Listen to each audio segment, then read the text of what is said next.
The video game industry, whether they themselves know it or not, are pushing actively for $100 games. By this point, you've seen the rumors that GTA 6 will cost $100 because some people said that it would be good for the game and that the game could pull it off, which it can. Make no mistake, if GTA 6 costs $100, it'll sell. But the big thing is that everybody has been talking about it, talking about the impact that it would have, how it would be received, and what video games would become if there were a new standard of $100 for premium AAA video games, which I guess in this case it would actually outdo Ubisoft and be a quadruple A game. And there has been an absurd amount of debate back and forth with a lot of different stuff regarding this. People advocating that it is actually fair, people talking about adjusting for inflation from things in the past, how video games actually should cost $100 now.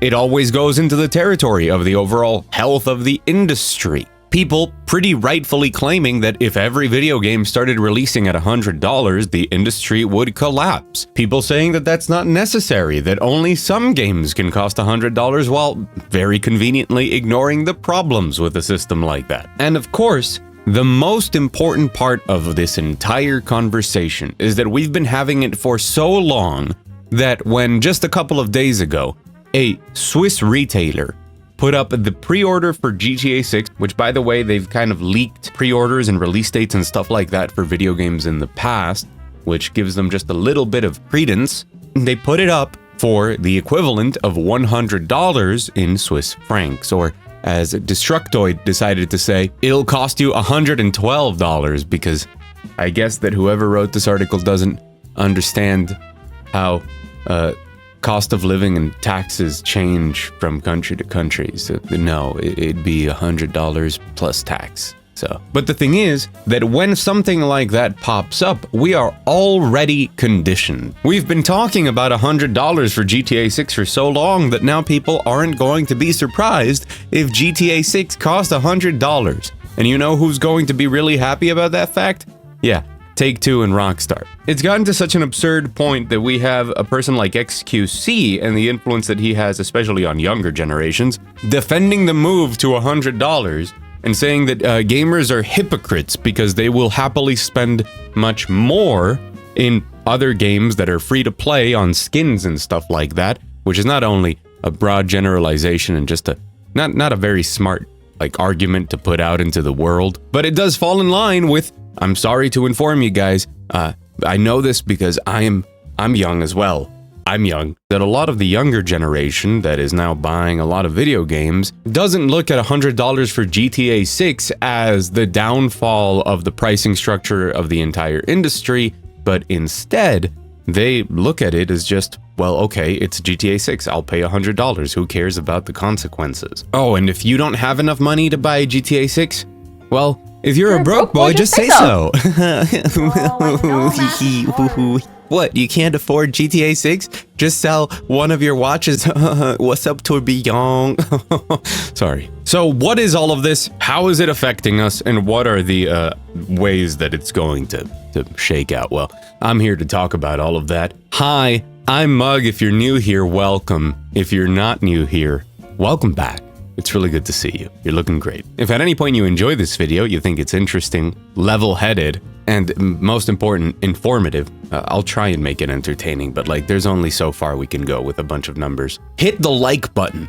You know, that helps the video reach more people. And if you don't like the video, subscribe, because we're trying to beat GameSpot in subscribers, and they're winning by a lot. So let's talk about this mess. So look, I think that the best place to start is by addressing all of the people that are defending this, because it seems like a lot of the arguments actually make plenty of sense. Depending on how you slice it, video games are one of the cheapest hobbies to get into, and one of the hobbies that you get the most entertainment value out of. Of course, it depends, like many other hobbies. If you're out here playing on a high-end PC and buying every single game on release day, you're probably spending a lot of money. If you are for some reason a gacha whale, you can spend a lot of money without buying a console or a PC, just to pick up your phone and download something that has weird characters on it on the App Store. But at the same time, you can get a ton of enjoyment from video games for not a lot. Back in a previous life of mine, when I used to walk into an office every single day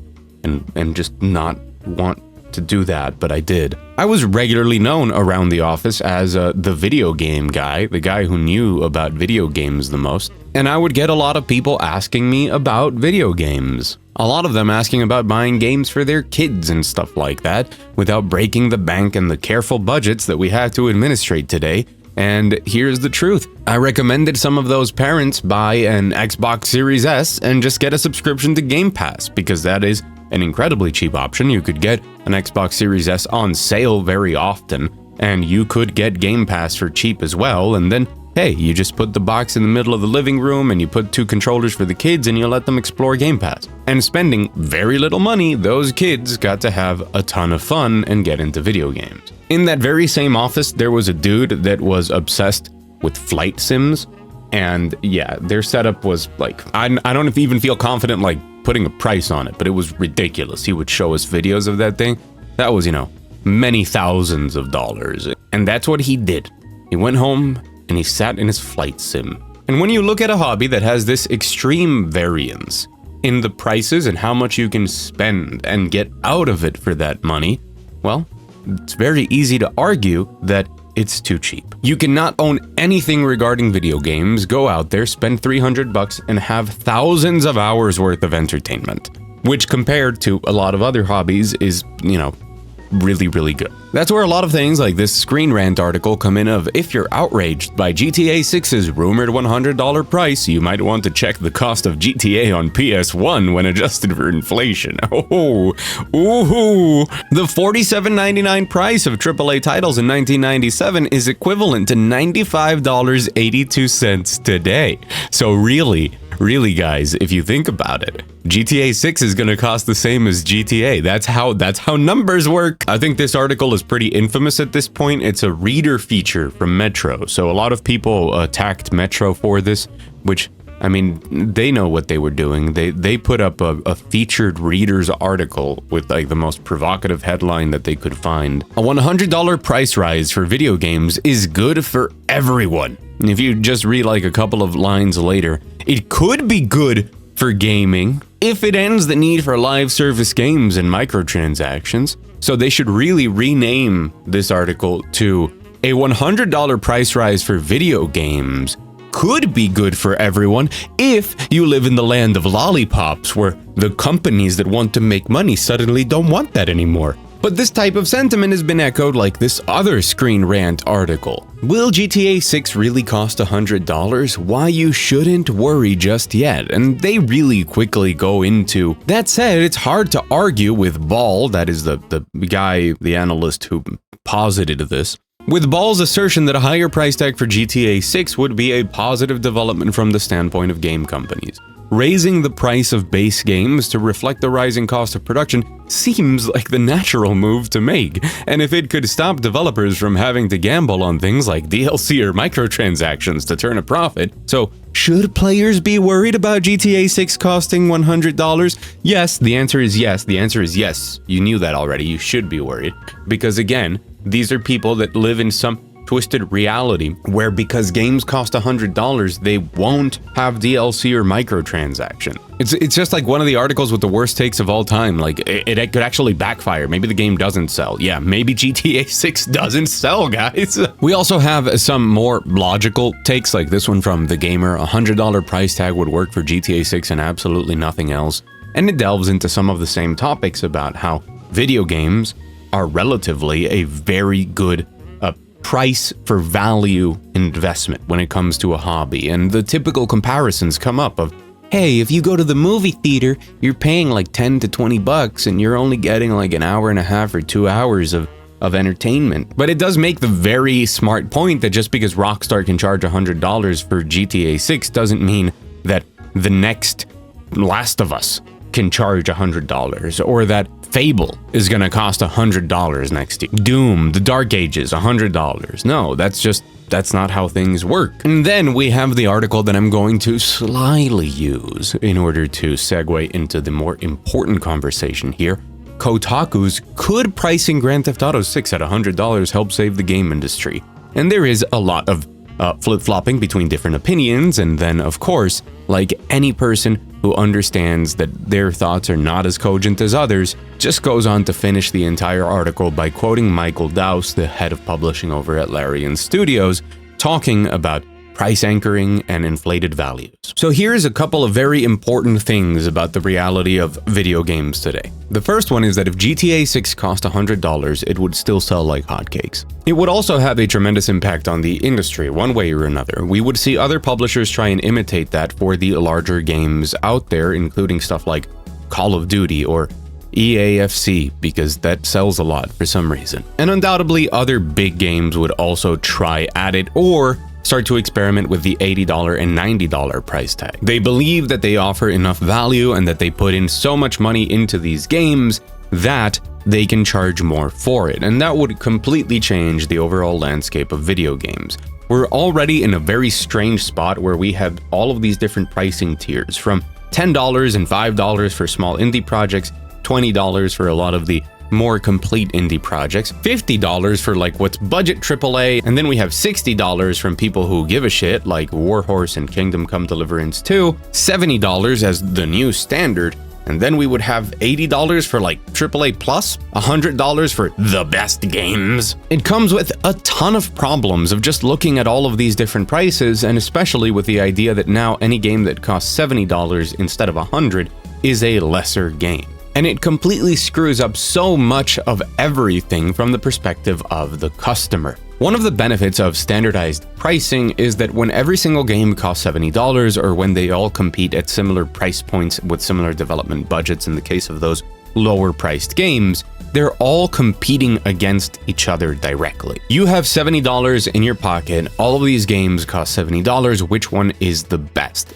And that means that all of them have to strive to be the best possible game for that price to the customer. This means that it doesn't matter how much it costs to develop the game, or how many times they had to restart the project, or how many misguided attempts at a live service they made on the path to releasing the final game that you have right there in front of you. As a customer, you're not forced to eat up the losses and the terrible investments that a company might have made on the road to release. You get to look at all of these games on an even playing field, and the ones that are truly good and that offer the most value, be that through great quality or through quality and quantity, are the ones who will succeed, who will make more money, and that company will be able to continue making more games. And those that don't compete and didn't manage their budgets, or had way too out-of-line predictions for what the success would be, will fail, and that's just how a market kind of works. The moment that we throw that pricing structure out the window, suddenly video games are going to start charging more and more depending on how much they cost to make. So of course Call of Duty is going to cost $100 because they need 4,000 people working on that every single year in order to pump a new one out every single year on top of AI-generated content. That's a different video. But all of this ignores the fact that these companies aren't looking to price things in a way where they believe it's fair for both the customers and them to keep having a healthy relationship where they can continue to develop games. No, this is another tool for companies to make the most money possible. For most companies, which are publicly traded, to keep their shareholders as happy as possible, which simply means that the companies that believe they can get away with higher and higher prices while still, despite what some of these articles that we read say, while still charging you for DLC, for online modes and their monetizations, for 17 extra currencies, and for live service systems with skins, be that on GTA Online or on the nightmare fuel that is the Call of Duty shop. They will continue to do that. But you know what the biggest kick in the balls to this entire thing is? Video games are, on average, already about $100. What do you mean? That's not true. Video games aren't $100. Yes, they are. Here's the problem. In the endless quest for monetization that video games have made, as they have made tons of strides towards trying to recover that gap of inflation, of development costs. Video games are more expensive to make than ever, and they haven't adjusted for inflation. So the only way that they really make money is because the overall video game market is now huge. absolutely huge compared to the olden days of GTA 1 cost $95 technically. But that is never enough because just as much as the market is expanding, the industry itself and the overall need for profit has expanded as well. So what have they done? They have found ways to charge more money for video games. So here's just a little bit of nostalgia. Do you remember back in the day, let's say Xbox 360, even the PS4 era, what a Ultimate Edition of a game used to be? I do, because I have a lot of them. The Ultimate Edition of a game might have cost you anywhere between $100 and $120. And sure, sometimes it would come with like, yes, we include the DLC that we might make in the future with this or something. But more often it was things like, hey, here's really big box. It comes with a statue of a character. Here's an art book and some stickers and some cool stuff. Here's like actually physical, tangible things that you can place in your geek den. My Bloodborne Collector's Edition cost $120, and it came with a metal bookcase box, the art book, a dope-ass notebook, and a traditional pen with blood ink in like the coolest ink holder of like a skull. It's awesome. I have Corvo Attano's mask and the ring from Dishonored somewhere here. And that cost me like $100. That cost me like $40 over what the game was. And even though some kind of like physical collector's editions exist now, way more expensive than they used to be though, what is more important about the Ultimate Edition of a lot of games is that you get stuff like early access. Just another bargaining chip, right? Some games will give you early access just for pre-ordering, aren't they nice? But most games lock that behind like a deluxe edition, usually at a $30 premium. Oh yeah, Avowed comes out on the 18th of February if you're a broke boy and you're paying $70. It actually comes out 5 days before that if you buy the deluxe edition. That's the one that you should buy if you are not a broke boy and you want to play the game on release day. Oh, but no thank you, I'm gonna play Avowed on Game Pass. Well, hey, if you own Game Pass, all you have to do is buy the deluxe edition upgrade without needing to pay for the game. So just give us like $25, which is, you know, like 2 months of Game Pass, and you can play Avowed on Game Pass 5 days early. Hey, I know that we're charging you $70 for this game, but actually, if you want to play it on release day and get the DLC that's coming out 2 months later that is actually just cut content for the game because we had to release it right now to make our fiscal year, you're gonna want to pay $100. So can you give us $100 right now, please? This is how the system has been working for a minute now. And to be honest, it's a system that a lot of people find very agreeable. Because for as scummy as it can be, like I hate especially things like, oh, the game releases on a Tuesday, but if you pay extra, you can play it the previous Friday. Oh, you mean like right at the weekend when people are probably gonna have free time instead of having to wait during the weekend while a bunch of people play it and you can see it being streamed and see a bunch of YouTube videos, and then I have to wait until Tuesday when I'm back at work, and then I buy the game on Tuesday for cheaper, but I don't have the opportunity to play it until the following weekend. Like sure, all of that can be scummy, but at the end of the day, if you want to pay the $70 current standard for video games instead of the $90 or $100 that they want you to pay, all you have to do is wait. The grim, dark, depressing reality of video games costing $100 is that they would not say, hey, it's $100 and this is just the version of the game. No, they would cost $100 or $120 if you want 3-day early access, and $150 if you also want some extra in-game currency to spend on stupid skins, and also the DLC season pass. And also in that $150 version, we might include a free, a free 3-month subscription to our in-game subscription service that allows you to earn more in-game bucks and progress through our multiplayer battle pass. $100 games gonna save the industry, motherfucker. And not only are we losing those physical collector's editions and added value, but they don't even want to sell physical editions anymore. They don't want to ship physical games, which means they save a ton of money by making them exclusively digital. No more distribution costs, nothing to do with retailers, and on top of all of that, you don't even get to own the game because that's not how digital licenses work. And I said that we were going to explore two very important realities, things that are just unescapable about the industry here, but there's a third one. If they want this to happen, it will, and we'll just have to eat it. Unfortunately, the new generation of gamers is much more willing to put up with a lot of this thing, and while some of us will be the resistance and will wait and buy games on sale or refuse to buy games outright or just completely transition into I will just play old games and I will just buy games from publishers who actually respect my money and my time, odds are that overall it'll work out because it would take a lot of people resisting these changes organically through the market just not having enough money for the market to then readjust back to a different pricing model. And that is ultimately the most important thing to remember here.